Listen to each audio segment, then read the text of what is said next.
since? No, after that point... That was just... Yeah. Got that out of the way. We're going to hire people that want to be here for a long time. And yeah. Cool. Yes, so I want to talk about one of the most common questions we get from people building products is how to decide what to build, how to figure out when to bet the company, how to do something totally new. Yeah. And I think one thing that Facebook has done incredibly well is figure out what to build and build this repeated innovation culture, which I think is like the hardest thing to do in business. So how have you done that, and how do you advise other people to do the same? I think the key is building a company which is focused on learning as quickly as possible. Right? Companies are learning organisms. And you can make decisions that either make it so that you learn faster or you learn slower. And, in a lot of ways, building a company is like following the scientific method, right? You try a bunch of different hypotheses, and if you set up the experiments well, then you kind of learn what to do. And again, that's an important philosophy. So there are all these different decisions that we make inside the company. I want to talk for a second about low points, because I think people never appreciate how bad they really are.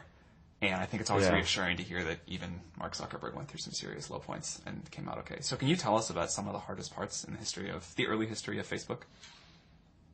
Yeah, I think one of the hardest parts for me was actually when Yahoo offered to buy the company for a lot of money. Because up until that point, that was this turning point in the company, where before that every day we'd just come in and kind of do what we thought was the right next thing to do, right? We'd open to more schools, we opened to high school and opened beyond schools, and launched more photos, because that's what it seemed like the next thing that we needed to do to help people express themselves and understand more what was going on around them.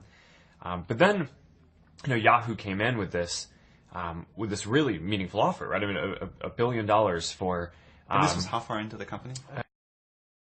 Everything down to really empowering individual engineers. We invest in this huge testing framework, right? At any given point in time, there's not just one version of Facebook running in the world, right? There's probably tens of thousands of versions running, because engineers here have the power to try out an idea and ship it to maybe 10,000 people or 100,000 people, and then they get a readout on how that version of what they did, whether it was a change to show better content in newsfeed or a UI change or some new feature, they get a readout on how that version performed compared to the baseline version of Facebook that we have on everything that we care about, how connected people are, how much people are sharing and how much they say that they're finding meaningful content, business metrics like how much revenue we make and engagement of the overall community. And, by running tens of thousands of different experiments and putting the power in people's hands to try all these different things, you can imagine we just make so much more progress than we could if every change had to be approved by me, right? Or every idea had to come from management. So I do think that there's something very deep about building this, learning culture and moving quickly towards that just helps you get ahead over time.